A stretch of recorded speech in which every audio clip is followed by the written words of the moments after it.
Dans l'expérience des consultations mémoire, les personnes qui consultent, donc ce sont des personnes consentantes, c'est a priori non constamment anosognosiques, pour répondre à la question qui s'est posée ce matin. Il y a en effet des variations, des fluctuations de la conscience des troubles, ce qui en fait effectivement des personnes vulnérables, mais ce sont donc des personnes qui viennent consulter volontairement, et peut-être encore plus les proches qui les accompagnent ont généralement envisagé la possibilité que les troubles cognitifs soient dus à une maladie d'Alzheimer, une maladie plus ou moins connue, mais dont on a entendu parler en tout cas.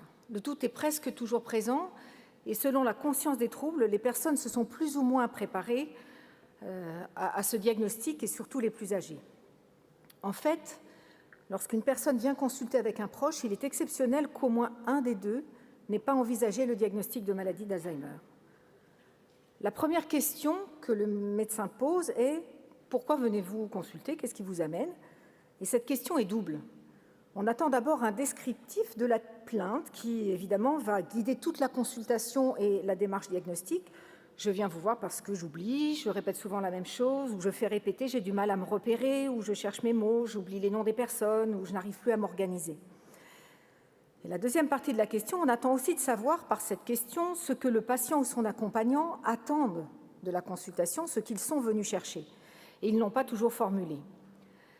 Si on insiste, ce qui peut paraître incongru tellement c'est évident, pour les personnes qui consultent, elles expliquent « je veux savoir si c'est normal ou pas, à quoi c'est dû, est-ce que ça peut s'arranger ou s'aggraver, est-ce qu'il y a des traitements ou est-ce qu'on peut m'aider ?» comme dirait Catherine Olivet.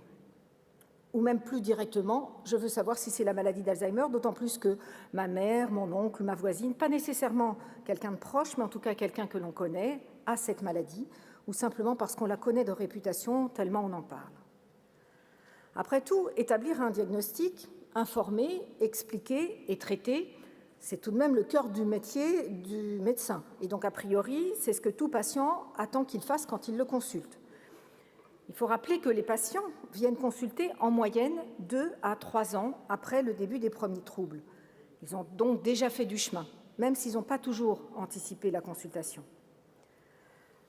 Donc, pour répondre aux questions du patient, il faut procéder par ordre. Premièrement, est-ce que ce que le patient ou son accompagnant a remarqué, ce dont il se plaint, est normal? On ne peut répondre à cette question qu'en menant un entretien et un examen détaillés pour rechercher et analyser les symptômes qui peuvent orienter le médecin vers telle ou telle pathologie selon un algorithme acquis par les connaissances et l'expérience. Si cet examen est suffisamment approfondi, il va déjà contribuer à donner au patient le sentiment d'avoir été pris au sérieux, que ces troubles ont été bien analysés par une personne qui a l'air de connaître le sujet, ce qui est de nature à donner confiance et à rassurer. Certaines personnes ont dit « j'en avais parlé à mon médecin, j'avais bien remarqué quelque chose, mais il m'avait demandé le nom du président de la République et comme je le connaissais, il m'a dit « ce n'est rien ». À l'issue de cet examen clinique, 3 situations possibles. Soit on peut déjà affirmer qu'effectivement, il y a des troubles de mémoire ou d'autres troubles cognitifs qui ne sont pas normaux, qui nécessitent de rechercher une cause et que l'on peut déjà avoir une idée du diagnostic. On confirme que les personnes ont eu raison de se poser la question et de venir consulter.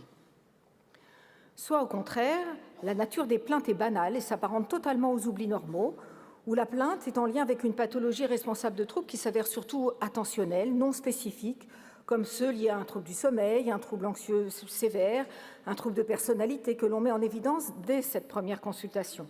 On apporte donc une réponse et aussi une solution, la plupart du temps, avec une orientation vers le bon spécialiste, pour par exemple un enregistrement du sommeil, une prise en charge psychologique ou psychiatrique, on en a parlé ce matin, ou endocrinologique. Et on a rendu service au malade qui peut donc être soulagé. C'est environ un tiers des cas. Troisième cas de figure, on n'a pas mis en évidence d'anomalies inquiétantes au moyen des quelques tests de la consultation, ce que l'on va pouvoir d'emblée dire au patient, donc le rassurer, aujourd'hui, votre examen ne montre pas d'anomalies inquiétantes et en particulier ne donne pas d'argument pour penser à une maladie d'Alzheimer si c'est un diagnostic que vous aviez envisagé. Et bien souvent, le patient ou l'accompagnant hoche la tête. Personnellement, dans ce cas, j'ajoute, mais je ne suis pas devin, je ne vous promets pas que dans 5 ans, dans 10 ans, dans 20 ans, vous ne commenciez pas une maladie d'Alzheimer, mais en tout cas, aujourd'hui, ce n'est pas le cas. Toutefois, la plainte peut être un peu suspecte. Elle n'est pas banale, elle évoque un trouble authentique, sans qu'on puisse émettre un diagnostic formel. On pourrait donc aller plus loin, avec des examens plus approfondis, que l'on propose au patient pour aller jusqu'au bout du diagnostic. C'est à lui de dire s'il veut aller plus loin.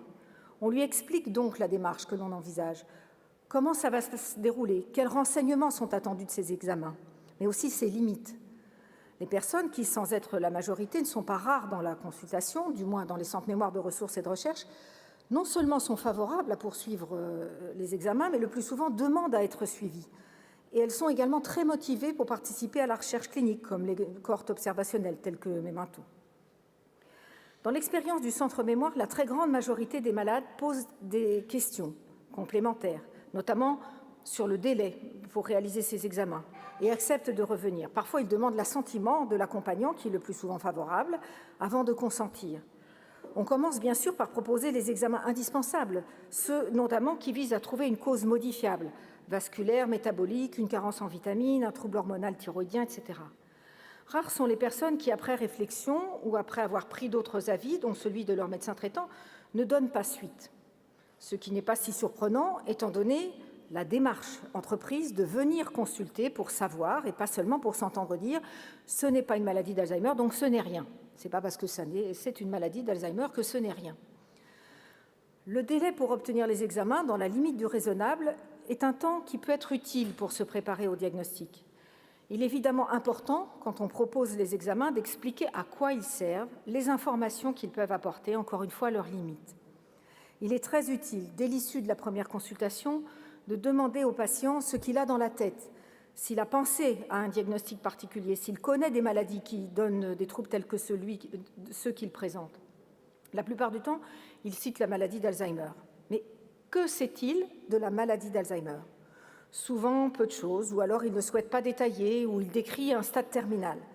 Il est bon alors d'expliquer que c'est une maladie d'évolution très lente, avec des paliers de stabilité qui peuvent durer des mois, des années, que cela laisse du temps et même de l'espoir si de nouvelles stratégies thérapeutiques, voire de nouveaux traitements s'avéraient efficaces d'ici là.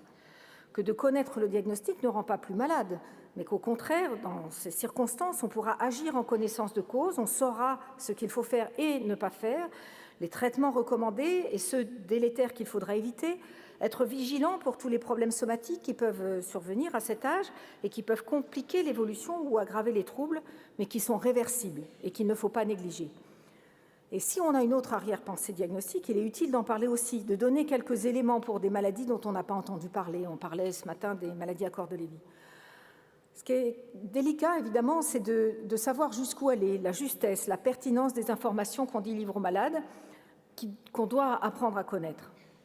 Alors on explique, les tests neuropsychologiques et du langage vont qualifier, caractériser les troubles. Par exemple, pour les troubles de mémoire, est-ce que c'est un problème pour capter l'information, pour la retenir ou pour la restituer quand on en a besoin?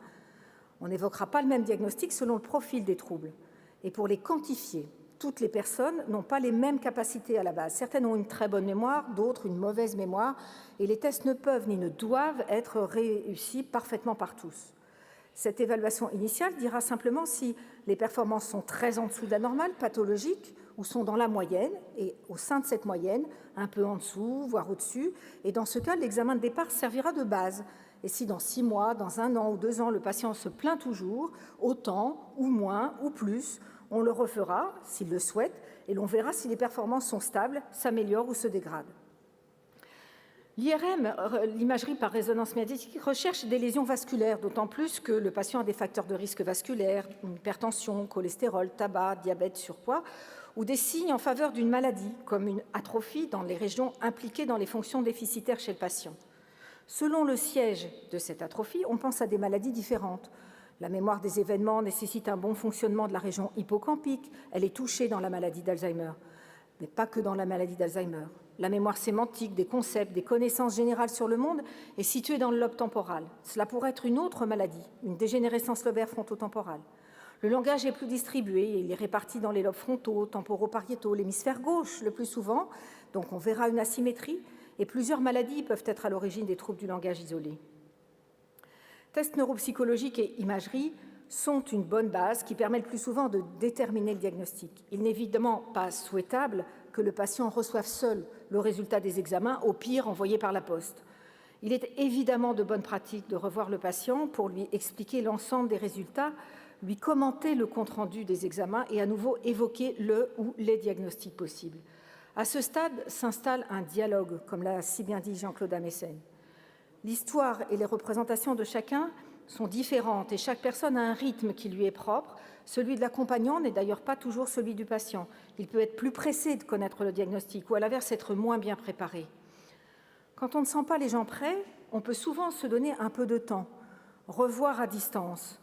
Et c'est vrai qu'un examen supplémentaire, un complément d'évaluation neuropsychologique, une imagerie fonctionnelle ou un complément biologique, voire la ponction lombaire, peuvent être utiles non seulement pour affirmer, mais aussi mieux préparer. On exprime ses doutes, on redonne l'explication de l'examen, ce que l'on en attend, le diagnostic qui pourra en découler ou au contraire est exclu à l'issue de cet examen. Là encore, le patient accepte ou refuse. On ne ferme jamais la porte, on propose juste un suivi. Je ne vais pas revenir sur les questions et les raisons qui poussent un patient à venir consulter. Les enquêtes le disent, qui correspondent à ce que l'on entend en consultation. Je ne peux pas parler de ceux qui ne viennent pas. Je ne parle que des gens qui viennent volontairement, comme je l'ai dit, en consultation. Je m'inquiète juste de ceux qui voudraient ou auraient voulu consulter et qui n'ont pas pu, découragés par les proches familiaux ou médicaux. Je voudrais pour finir parler du cas particulier des formes familiales. Certaines familles sont très conscientes du caractère familial de la maladie, s'inquiètent à juste titre, et l'on retrouve les cas de figure observés pour la maladie de Huntington.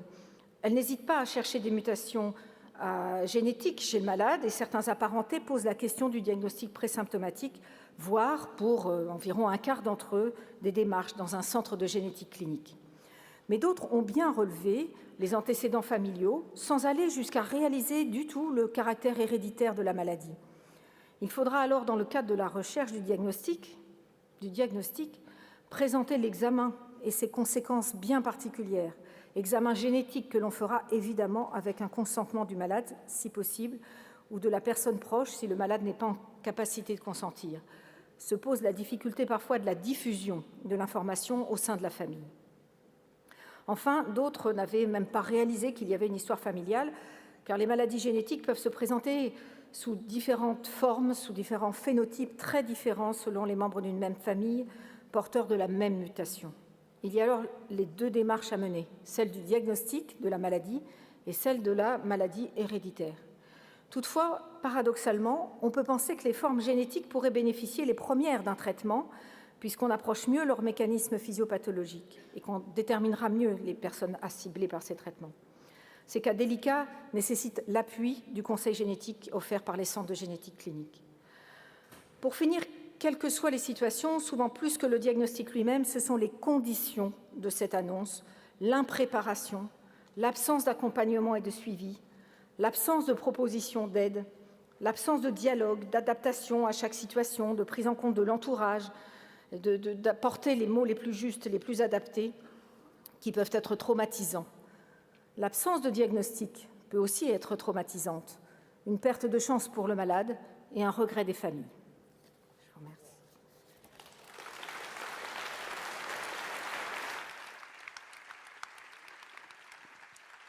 Merci beaucoup pour cette description très précise de vos consultations, de ces consultations mémoire et de ce processus finalement qui amène d'une demande volontaire à un diagnostic.